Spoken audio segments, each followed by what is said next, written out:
We're going to continue the lecture on the conjunctiva that we started on Monday. This is a typical conjunctival squamous cell lesion. It has a white appearance to it. Not all of them are white. The white appearance is called leukoplakia, a description, not a diagnosis. A description that means white plaque. Generally, if you see white plaque, it means that there is keratinization. Occasionally, you can see other stuff that makes white deposits too, but it's typically keratin. So keratin generally means squamous. Also note the typical location of a squamous cell lesion. In the interpalpebral portion of the conjunctiva, exposed to light near the limbus where the stem cells reside. Now, this is not 100%. There are occasionally squamous cell lesions that arise from the tarsal conjunctiva on the posterior surface of the lid, and you are not going to find them unless you invert the lid. Again, squamous cell lesions arise in the sun-exposed interpalpebral portion of the conjunctiva near the limbus where the stem cells reside. Another example. You really can't tell what you're dealing with, whether it's a in situ process, a dysplasia, or invasive squamous cell carcinoma, unless you biopsy it. This lesion here actually turned out to be invasive squamous cell carcinoma. Okay, so the CIN, conjunctival intraepithelial neoplasia, as I said, a lot of people are using OSSN, ocular squamous surface neoplasia. Fine, it's a great term. It just lumps together the in situ intraepithelial lesions with the invasive lesions, and I don't think it's that helpful. You know, it's helpful if you want to treat stuff and don't know what you're treating. Okay, we talked about this. Not all of them are leukoplakic. Sometimes the lesion will have a transparent gelatinous appearance. Sometimes they are made up of very small spindle squamous cells. Papillary growth is very characteristic as well. In this spectrum, a new clone of atypical cells arises in the basal germinative layer of the epithelium and replaces part or all of the epithelium. Again, you can have spindle cell variants or epidermoid variants.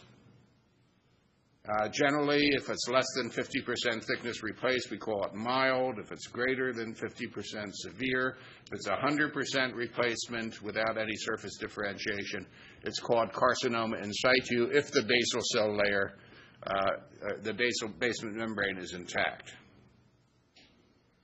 If it's violated, if we have invasion, it's invasive squamous cell carcinoma.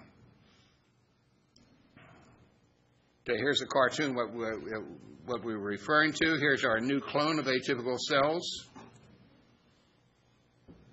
There's typically an abrupt transition between the atypical cells and the normal adjacent cells. We had a gorgeous example of that in the laboratory this week. It was like wham, like a perpendicular line. And the basement membrane is still intact. So this is an in situ process. This is pre-malignant. The cells cannot get access to the underlying tissues or the lymphatics or what have you. Again, here's a nice example of carcinoma in situ. Normal limboepithelium here, abrupt transition, full thickness replacement. This is blue because the cellular density is maybe 3 or 4 times greater. Basement membrane is still intact, so this is carcinoma in situ. Here's another example where the epithelium is thickened. There is still some surface differentiation here. There are atypical cells. The epithelium is probably 3-4 times normal thickness, and I'd probably call this severe dysplasia. Again, if the tumor cells develop the ability to dissolve the basement membrane, we have invasive squamous cell carcinoma. We have a vertical growth phase of invasion. And here's an example. Here's abrupt transition up here, but we have nests and lobules of tumor invading the underlying substantia propria at vertical growth phase. Here's a major vertical growth phase. This is an example of malignant epithelial downgrowth inside the eye. Most typical squamous cell carcinomas of the conjunctiva do not invade the orbit or the eyeball. This was an example of a mucoepidermoid carcinoma. Mucoepidermoid carcinomas have mucin production, and They also tend to behave badly. They can invade the interior of the eye or the orbit. This was actually an eye that was nucleated from the mother-in-law of an ophthalmologist from Rome, Italy.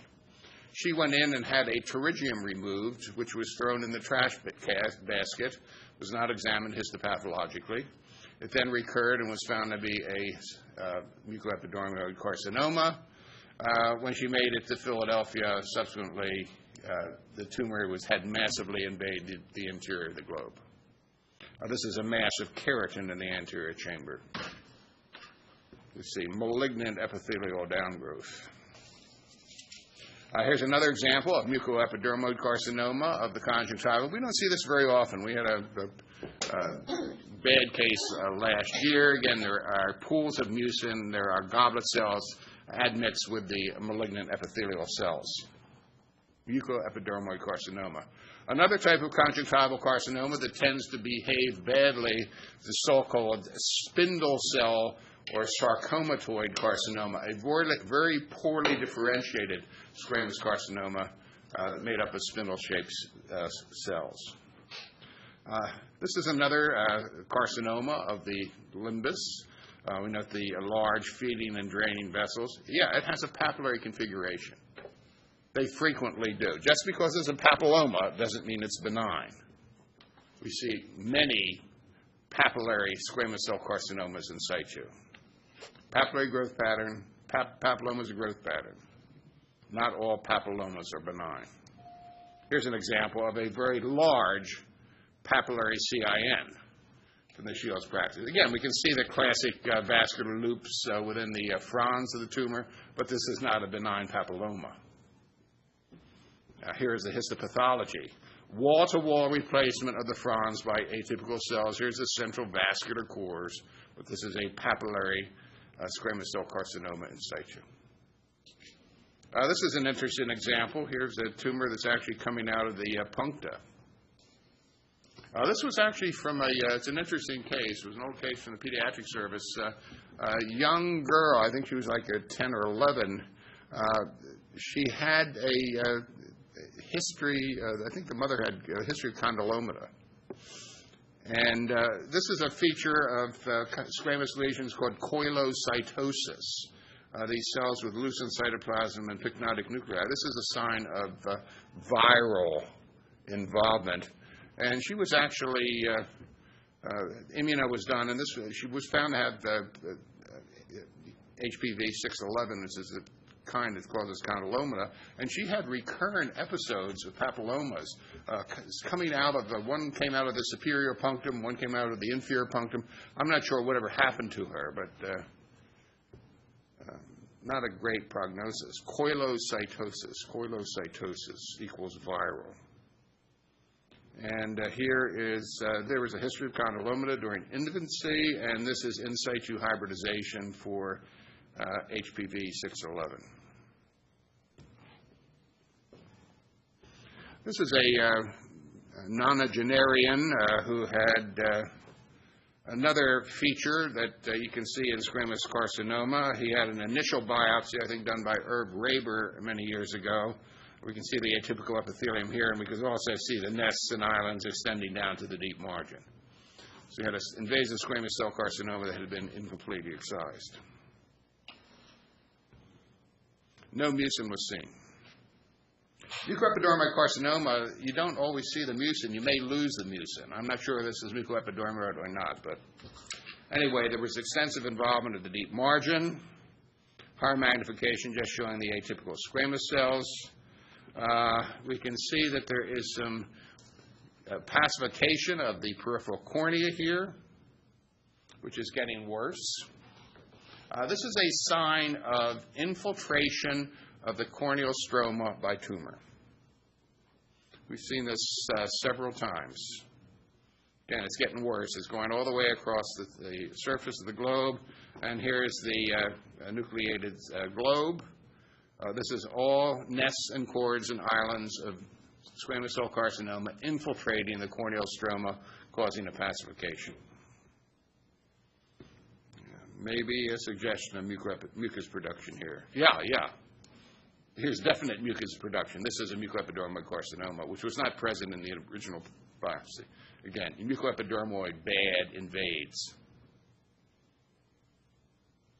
Again, as I said before, just because, not all of them are at the characteristic location, here's an extensive involvement of the palpebral conjunctiva of the upper lid. Again, we have that, we can see the little vascular loops here that are really a tip-off that you're dealing with squamous lesions. They have this characteristic growth pattern. Palpebral conjunctival involvement is rare, but it can occur, and you're never going to find it unless you flip the eyelid. Here's a rather more extensive case from the Mideast. This is they see a lot more of this in the places with lots of sun, like the Middle East and Arabia and all that stuff. It's a lot more of in that area. Oh, here's a case I've been looking for. This is an interesting lesion, a young girl. You really can't see much here. It's a little bump, conjunctiva, under higher magnification. It's sort of translucent in appearance. And here we see it's actually a neoplasm. It's not a nevus. It's not lymphoid. This is a so-called dacryoadenoma. Dacryoadenoma. Only one I've ever seen, but they're out there. We just had another very interesting squamous lesion this week, which I did not have time to put in the lecture, a invasive papilloma, which looked, in association with constitutional melanosis, which looked exactly like a nevus, but it turned out to be a squamous lesion. Here's another case. I don't have a clinical photo of this. This came from a hospital in South Philadelphia, a very large invasive benign squamous lesion just loaded with goblet cells. Okay, enough with squamous. Let's go to lymphoid. Lymphoid, of course, has a classic salmon patch or loxoid appearance to it.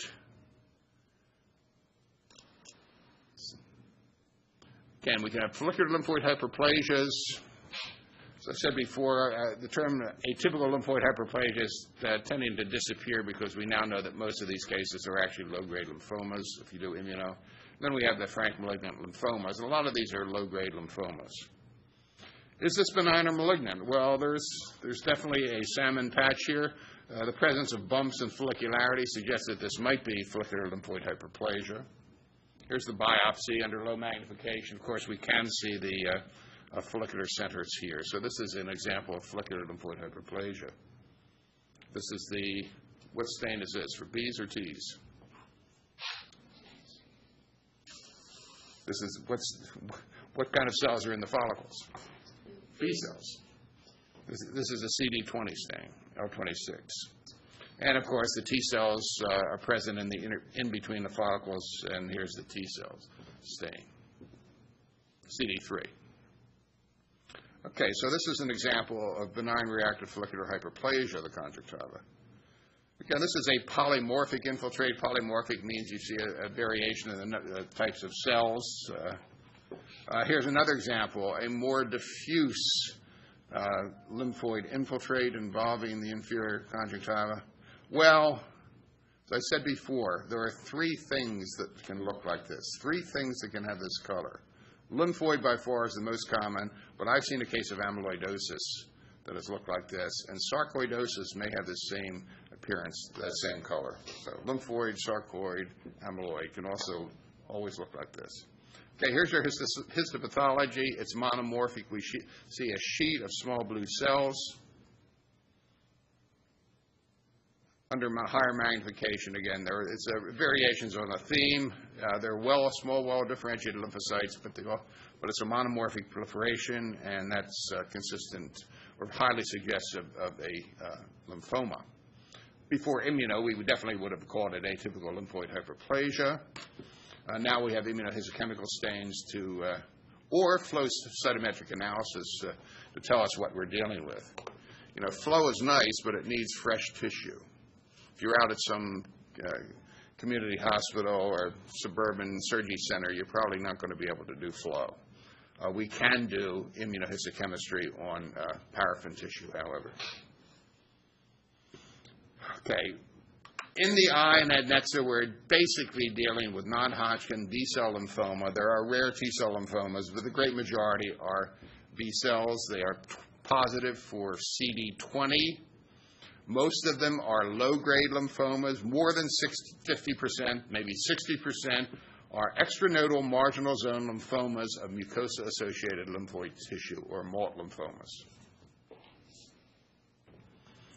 We use a battery of immunohistochemical stains to classify lymphomas. Now, there are a bunch of small lymphocytic lymphomas, and some of them are bad. Mantle cell lymphoma tends to be widely disseminated at presentation with a poor prognosis. A significant number of follicular lymphomas also occur, but we have to do immuno to classify them. We use CD3 for T cells, CD5 for T cells. There's a reason why we use both. CD10 stains follicular center cells. CD20 stains them all. 23 stains follicular dendritic cells. You see them in the follicles. BCL2 we use in the evaluation of follicular lymphoma. Again, this is the anti-apoptotic protein that's normally found in normal germinal centers.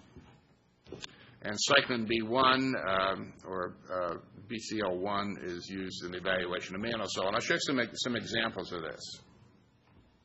MALT lymphomas are CD20 positive, 5 negative, 10 negative. Follicular, CD20 positive, 10 is positive, and the cells express BCL2. In a normal follicle, there isn't any BCL2.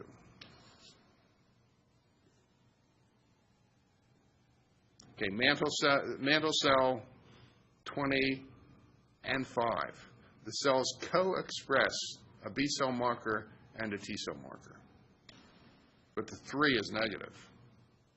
And cyclin D1 is also expressed.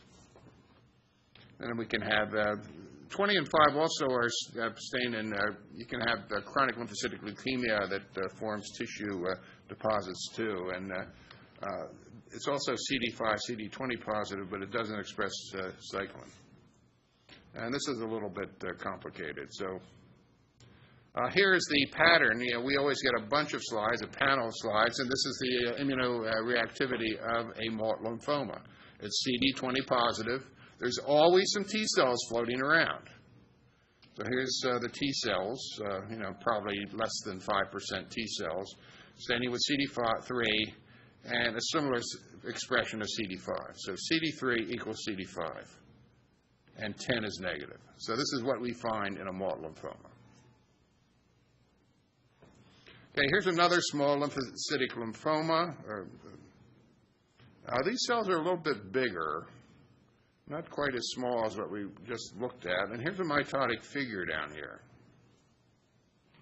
Here's the pattern of immunoreactivity. Again, everything stains with 20. We have a few T cells stained with CD3, but look at the CD5. The CD5 looks like the 20, not like the 3. And this is what you see in a mantle cell. And it also expresses the cyclin D1 or BCL1. So this is the pattern that diagnoses a mantle cell lymphoma, which again has a bad prognosis, tends to be found in older males, and tends to be widely disseminated at presentation. Most of the conjunctival lymphomas are just localized to the conjunctiva at presentation. It's very rare to see associated systemic disease when they present. Again, there's something in the literature about, in the stomach, a lot of the MALT lymphomas are associated with Helicobacter pylori infection. In fact, you can cure the lymphoma by treating the bacterial infection. There are some papers in the eye literature where that has been claimed to have been done. Sort of only works in New York, I think. They've had less good results with it here in Philadelphia. And there are papers in Italy where they've found the same thing with chlamydia psittaci. This is unclear and it's controversial. So monoclonality, you need flow cytometry to determine monoclonality. Stains for light chains generally do not work on lymphocytes in paraffin-embedded tissue. They do work for plasma cells. There's enough immunoglobulin to stain the plasma cells, but you can't stain the lymphocytes. To determine clonality, we have to do flow.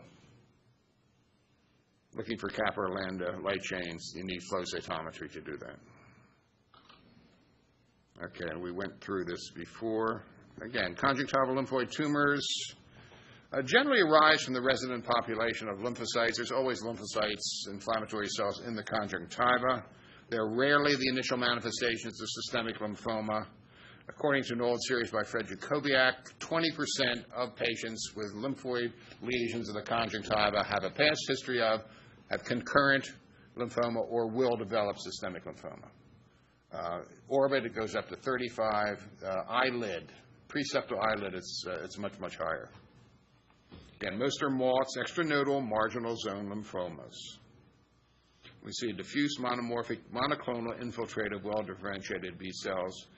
Treatment is somewhat controversial. Some places recommend treatment with radiation. Some people are recommending rituximab. I would refer treatment questions to the oncologists or plastics people. And here's a big analysis of 117 cases from the department here. And they found a 31% incidence, but one of the problems here with this study is that these were patients that came with a salmon patch. So some of the, salmon patches, when you have a salmon patch, you want to make sure it's not the tip of an iceberg. It's not a orbital lesion presenting in the conjunctiva, which happens. So this is higher, perhaps because there was some association with orbital lesions. Okay, melanocytic lesions of the conjunctiva are migrate vein. They include constitutional or racial melanosis, freckles, nevi, which are subclassified as junctional compound, subepithelial or combined. There are no intradermal nevi of the conjunctiva because there's no dermis of the conjunctiva. They're called subepithelial. Then we have oculodermal melanocytosis, the nevus of Oda, which is not predisposed to conjunctival melanoma. It does predispose to uveal melanoma, which tends to have a higher incidence of metastasis. That's the new stuff that's come out of the study from the Oncology Service. They found that patients with uveal melanomas arising from nevus of Oda have a much higher incidence of metastatic disease, which is interesting. And then we have PAM, primary acquired melanosis, a very important precursor lesion for conjunctival melanoma, and this is subclassified with and without atypia. Then we have melanomas. Okay, here's an example of constitutional melanosis. Okay, our nevi are listed here. Now, is this a nevus or a freckle or a PAM? Well, you really can't tell without doing pathology. What's this? This can be a nevus. There are amelanotic nevi, which tend to have this sort of pink vascularized appearance to them. Melanocytic lesions can be amelanotic. Primary acquired melanosis can be amelanotic. It's called PAM sine pigmento. Here's another example of a amelanotic nevus.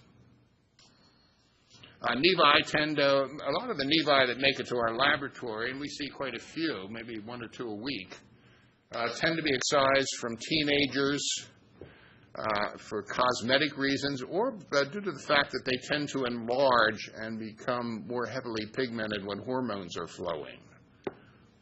Here's an example. This is a case that was sent to us from Israel many years ago.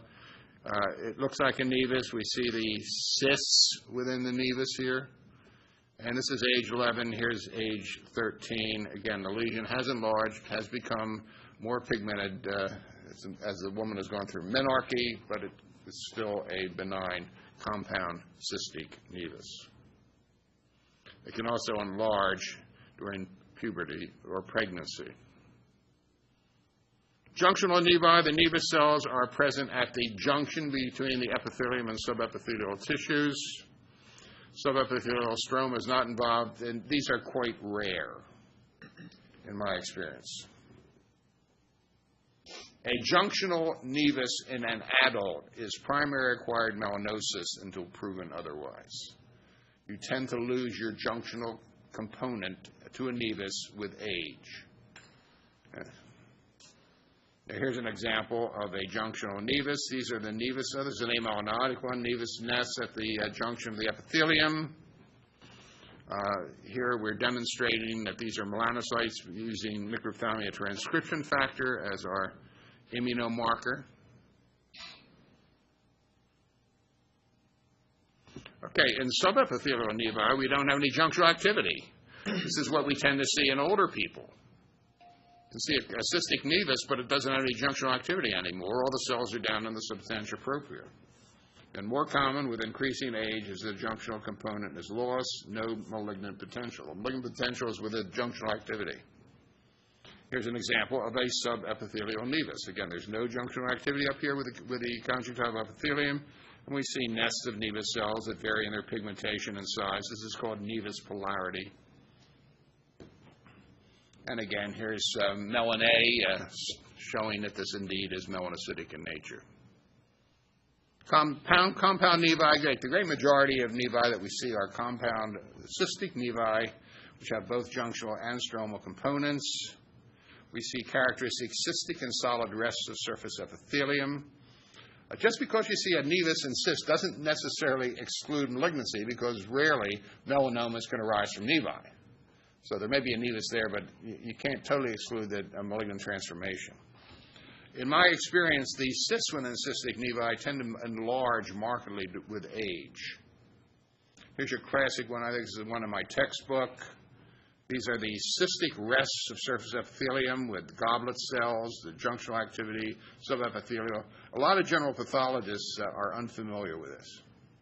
I once had a case sent in a 2-year-old baby of invasive squamous cell carcinoma from Atlantic City many years ago. It was actually a nevus, and it had some solid rests of surface epithelium, but the pathologists were unaware of that.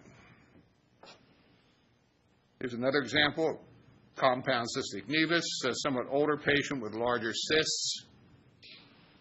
And again, we can see the cysts on slit lamp examination quite readily. Here's another example showing the cysts in the cystic compound nevus. Here's an example that has solid rests. They're not all cystic. This one also has very lymphocytoid appearing nevus cells, non-pigmented, very small, like lymphocytes. I've also seen 2 cases, including one sent from a university hospital, where they had done extensive workups for lymphoma on a conjunctival nevus, because they confused the lymphocytoid cells with nevus cells. We had a case from a university hospital with 20 immunostains for lymphoid lesions done on a nevus. The Shields also had a girl who was referred from California for treatment of conjunctival lymphoma. We saw the slides. It was a nevus with lymphocytoid cells in it. Blue nevi have pigmented dendriniform and spindled nevus cells in the substantia propria. There is a variant called cellular blue nevus. This is an example seen a few years ago where this was actually thought to be primary acquired melanosis. This was reported, and it actually turned out to be a multicentric blue nevus. Again, these are a little bit different. I haven't seen that many of these, and the cytology is quite different. There's a nevus cell shown with a bleach. A combined nevus refers to the combination of a cellular nevus, which is a typical type, and a blue nevus. Nevus of Ota is a form of blue nevus. Again, the blue slate gray color reflects the Tyndale effect. And as we said before, this does not predispose to conjunctival melanoma. It predisposes to uveal melanoma in Caucasian patients. A Caucasian patient has a 1 in 400 lifetime risk of developing a uveal melanoma if they have nevus of Ota. I think nevus of Ota is actually more common in Asian patients and African American patients, though. This is an old case we had where this is an eye with nevus of Ota, where the patient actually died from a CNS melanoma. Here's the slate gray color What are we doing here? We're looking through the intact conjunctiva. Now, the diener is a German word meaning servant. The diener is a term applied to the assistants in autopsy rooms that do all the nasty work. The diener was a little sloppy taking the eyes out, ripped the conjunctiva, and where we're looking down directly on the epibulbar tissues, the pigment looks brown, not blue. And here are the dendritic epibulbar melanocytes. There's also a diffuse nevus of the uveal tract, and that's what predisposes to the melanoma. Here's we're looking through intact conjunctiva. It looks blue. Here are the dendritic melanocytes in the area of ripped conjunctiva. Now, this patient does have some epithelial pigment as well, but we have a characteristic slate gray color. Okay, PAM, primary acquired melanosis. This was a term that Lorenz Zimmermann developed many years ago. This previously was called cancerous melanosis by Algernon Rees. This tends to affect middle-aged or elderly Caucasian patients. It tends to be unilateral. It tends to have an insidious onset. It waxes and wanes. The pigmentation is associated with the conjunctiva, so it moves with the conjunctiva. You get a cotton swab, the pigment will move when you move the conjunctiva. Again, major precursor lesion for conjunctival melanoma. 75% of conjunctival melanomas arise from PAM. The risk of progression probably has been overestimated in prior series from pathology departments. Severe atypia is what predisposes to the formation of melanoma. Again, here's a bad case of primary acquired melanosis, which is involving, sometimes it spills over to involve the cornea, sometimes it spills over to involve the eyelid. And of course, this is what we're worried about, evolution into malignant melanoma. Another thing is that caruncular involvement, a nasal involvement, carries a poorer prognosis. So PAM is a major precursor of conjunctival melanoma, found in 75% of cases. Algernon Rees was the father of American ocular oncology. He was the big professor up at Columbia University, which Columbia up in New York probably was the preeminent center for ophthalmology right after World War II.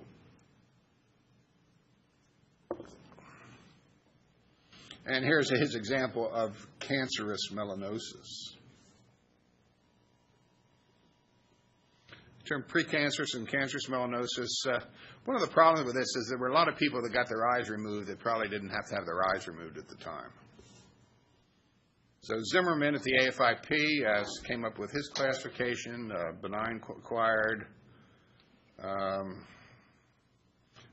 and cancerous acquired melanosis. And Bob Folberg is the dean at Beaumont Medical School. He actually had my job here. He was a Wills resident who was double boarded, who worked at the pathology department here for a while. He did a big study on PAM during his fellowship at the AFIP, and on 41 cases, and he found that 32% progressed to melanoma of his cases of PAM, and almost half the ones with atypia progressed. But this was a very slanted study reflecting referral bias. He did find several features that tended to predict progression to melanoma.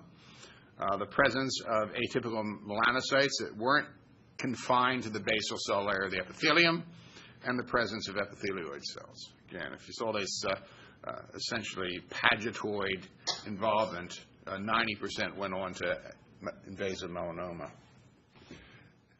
Now, Jerry Shields went back and looked at a very, very large series of cases recently, and he found a much, much lower incidence of progression. 13% progressed to melanoma if there was severe atypia. If there was no atypia, none did. If there was mild atypia, none did. And the question is, how many people have PAM? There's one study out there that suggested that 1/3 of the population has PAM, or one little patch of pigmentation that one might consider to be PAM. I have a little patch on my eye. I've had it for years. Is it a freckle? Is it constitutional melanosis? I don't know. You don't know until you biopsy it. There are several major questions we asked in the histopathologic assessment of PAM. Is the pigment present in melanocytes, or is the pigment present in epithelial cells? Is there melanocytic hyperplasia? Are there too many melanocytes? And is the melanocytic hyperplasia atypical? We agonize about this every day. We have an enormous number of cases of this, and most of them are on the low end, which are more difficult to evaluate. Again, the major question, is there atypical melanocytic hyperplasia?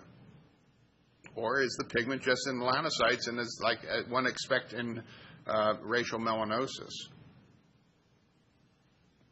Okay, PAM with atypia, we see atypical melanocytic hyperplasia in varying degrees. Here's a patient just with some diffuse pigmentation. We biopsy that.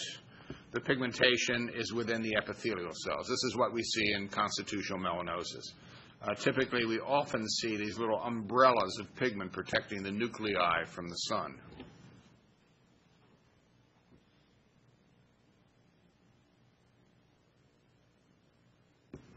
Like that.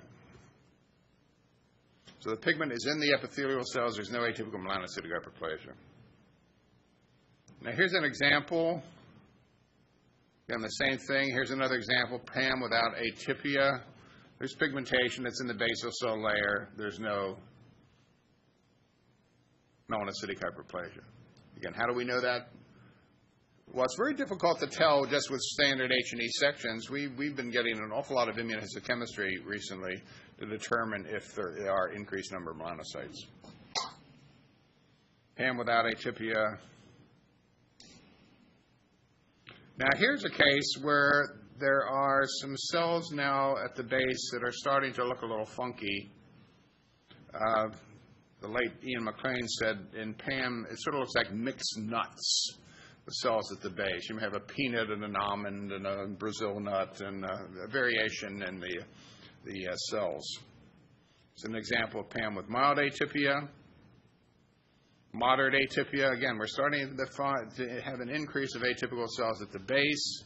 And this is subtle. This is subtle. Moderate atypia. Okay, here's the other end of the spectrum. This is not subtle. This is easy. Here we have melanoma in situ. The entire thickness of the epithelium is replaced by atypical cells.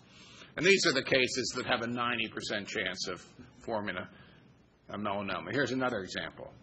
Now, these cells down here are not invasive melanoma cells. This is in pigmentary incontinence or melanophages. There's typically some chronic inflammation associated.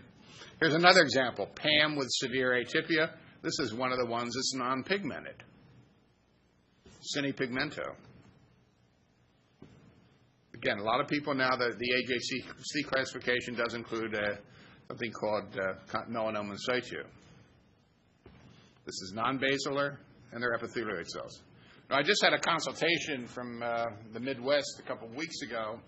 Ophthalmologists were confused. The pathologist read out the case as melanoma in situ, and the ophthalmologist wanted to know if that was the same thing as PAM with severe atypia, which it is. So PAM with severe atypia, melanoma in situ. Again, this is an easy one. I don't have any trouble diagnosing this. The trouble I have diagnosing are the low-grade lesions. Another example, massive thickening and replacement of the epithelium by melanoma cells, essentially. Again, as I said, determining whether hyperplasia is present can be difficult by routine light microscopy. We do use immuno. Bertold Amato he was the Jury Shields of the UK. He's now out in San Francisco. Sarah Coupland was our visiting professor here a year or two ago. She's the chief of pathology at Liverpool Hospital in UK.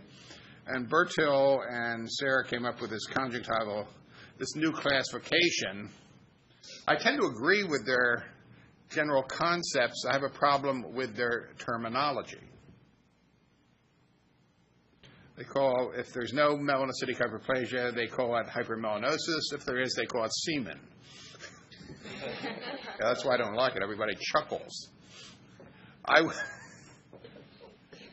actually tried to determine if the pronunciation was different in England, but it isn't. But I would have called this MCIN, melanocytic conjunctival intraepithelial neoplasia, and the classic squamous would be SCIN.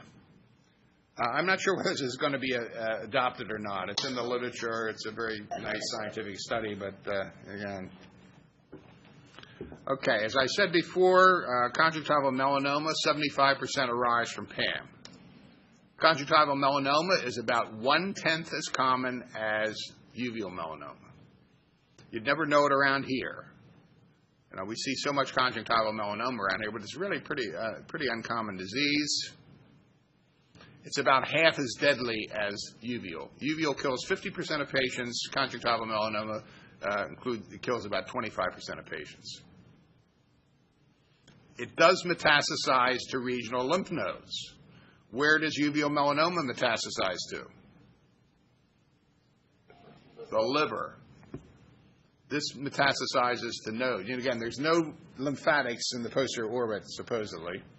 Most people think that. There are lymphatics in the conjunctiva. So the melanoma cells do get access to the lymphatics. Again, 1/10 as common as uveal melanoma. Another example, nodule. You know, patients should be followed. Patients with PAM, it's not totally extirpated. They should be followed, probably with photography. If the nodular areas develop, they should be biopsied. Again, here's PAM with severe atypia. Here's our vertical growth phase of invasive melanoma. Basement membrane's intact here. It isn't here. Just like with squamous cell lesions. Goes through the basement membrane. We now have invasive melanoma. Another example, PAM, melanoma arising from PAM with severe atypia. Okay, let's talk about some other interesting pigmented lesions of the conjunctiva. Argyrosis, we discussed in the corneal lecture. I'll show you again. Here's something that everybody should see. I'm not sure whether all the first years have seen this yet. Cogan's senile plaque. You tend to see this as a grayish area on near the insertion of the rectus muscles in older people. It is a plaque of calcification in the sclera. It's one of the 6 or 7 Cogan eponyms. Cogan's senile plaque. There are rare cases where these plaques have actually popped out of the sclera, leaving a hole. Ochranosis, alkaptonuria, homogentistic acid oxidase deficiency. Again, the pigmentation tends to occur in a similar spot, and you can also have little brownish globules in the cornea. This is a case that actually was diagnosed by one of the residents in the emergency room a few years ago, who asked the appropriate question to this patient. What is the appropriate question? Your pee turn? Does your pee turn brown? Yeah. And patient's urine did turn dark, and that was diagnostic. Squamous cell lesions in pigmented individuals can appear pigmented due to a reactive hyperplasia of melanocytes. Argyrosis, we talked about. These were patients who took Argyrol silver-containing eye drops, sort of like artificial tears, and performed iron stains of their conjunctiva. And we talked about, this shows the deposits of iron in the substantia propria. And again, here's the Giorgio de Chirico's painting of Dr. Barnes, who used his profits to buy his art collection, which is down on the near the Art Museum, Argyrol. And I think we showed you this industrial argyrosis from the battery factory. Again, here's the Cogan senile plaque. This is Dave Cogan. He was chief at, famous neuro-ophthalmologist and also famous ophthalmic pathologist. He was chief at Harvard. And this is what we see histopathologically, calcification of the sclera. Another example of ochranosis. Again, here are the little brownish deposit you can see in the corneal epithelium. And here's a pigmented squamous cell carcinoma. This is an interest. This lesion, the young African-American woman, no, that's really pigmented. Here's the histopathology. It's a classic squamous cell, sessile papillomatous proliferation. We can see the pigment here. So you see dendritic melanocytes in the squamous cell lesion. And again, Shields and I wrote up a series of pigmented carcinomas a few years ago. You know, they're not that uncommon.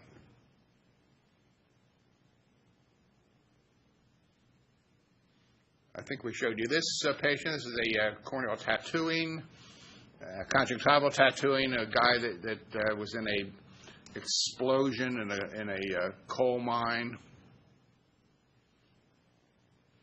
This is a historical picture from Yanoff's collection. This is a focus of pigmentation within a pseudogland of Henle in a patient who was on chronic epinephrine therapy for glaucoma. Epinephrine drops were used to treat glaucoma, and the epinephrine could polymerize out, causing this material called adrenochrome. And there were actually a couple, and the deposition could be massive, and actually a couple of eyes that were nucleated that had adrenochrome pigmentation. So, of historical note, there are some other drugs that can give conjunctival pigmentation. I think some of the tetracyclines can do it. This is a fascinating case.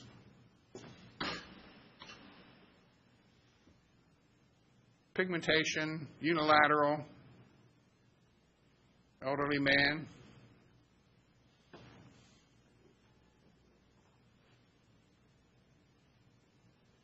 Almost looks like bone spicule pigmentation. Is this retinitis pigmentosa, conjunctiva pigmentosa, or?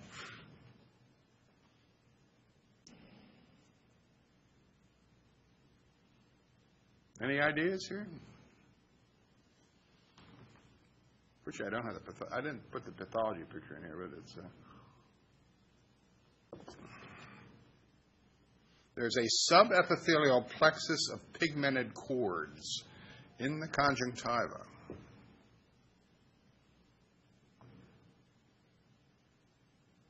This is a guy that had a cutaneous melanoma, which had been treated. It had actually been done pretty well. He'd been on some immunotherapies, and he had metastatic disease, but it was around for a while. And at the margin of the lesion here, you can also see a similar thing. That was actually melanoma cells proliferating in the plexus of lymphatics in the conjunctiva. So that's the one and only case of that I've ever seen. Conjunctiva, you can have, advanced cases of scleromalacia with scleritis. The conjunctival, the surface of the globe can appear darker as the uveal tract is disclosed. Other conjunctival neoplasms. Don't have pathology. This is actually a picture I took when I was a resident at the Philadelphia General Hospital. This is a woman who had massive breast carcinoma, both choroid all over the place. And I assume that this is a metastatic breast lesion to the conjunctiva. We do have a series of metastatic lesions to the conjunctiva. That was, they're rare, but they happen. This is another example. This is a guy with metastatic lung CA to the conjunctiva. We do have pathology on that one.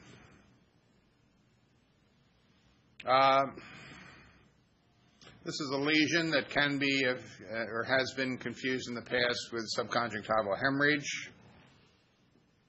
It's another example, similar thing. This is Kaposi sarcoma. This is actually from the pre-HIV area. This was actually an elderly Mediterranean male that had Kaposi's. What's the stain? What immunostain do we use for Kaposi sarcoma? Anybody know? Confirm the diagnosis.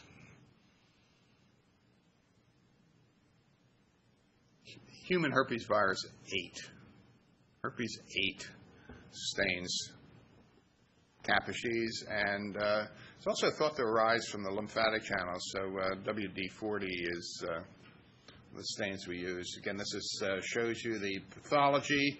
It's a spindle cell, malignant spindle cell lesion with the characteristic linear extravasation of erythrocytes in the lesion.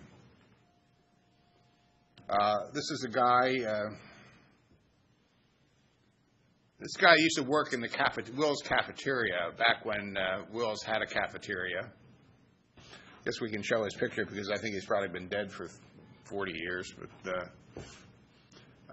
he was thought to have a subconjunctival hemorrhage. I think he was blown off at the Will's emergency room. I think he went over to Shea or something, and they've diagnosed Kaposi sarcoma as, this was the presenting manifestation of HIV infection in the pre-heart area. I think it was actually in the pre-virus era.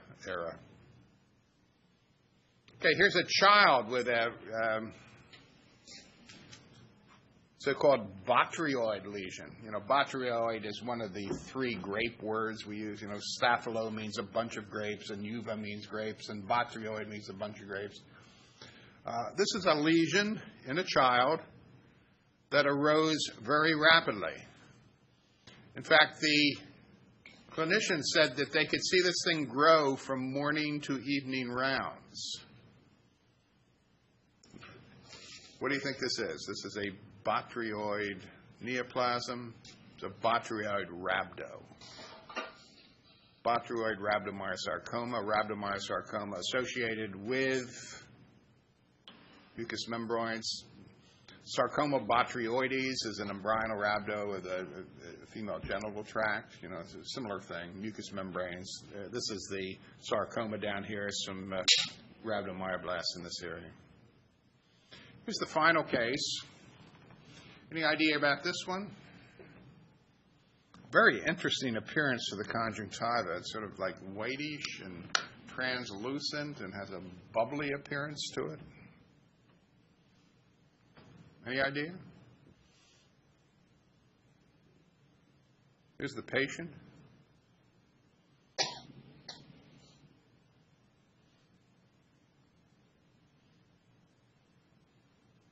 Can't hear your answers here. This is conjunctival and cutaneous emphysema. He had a broken nose and he blew his nose. So this is actually air in the conjunctiva here. Does happen. Tumors of the caruncle, nevi, cystic nevi occur here, compound cystic nevi. Another classic lesion that occurs in the caruncle is the oncocytoma. Presumably arises from the accessory lacrimal glands of Popov.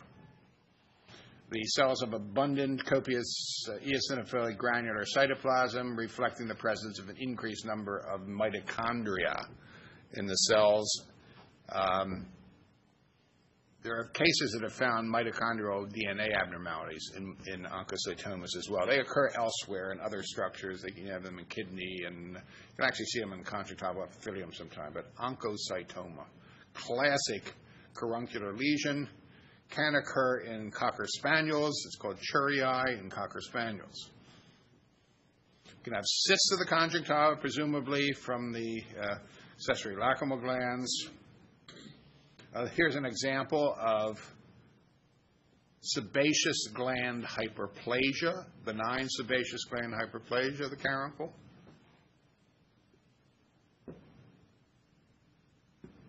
And you can also see sebaceous carcinomas arise in the caruncle as well. We've seen one case that was localized to the caruncle.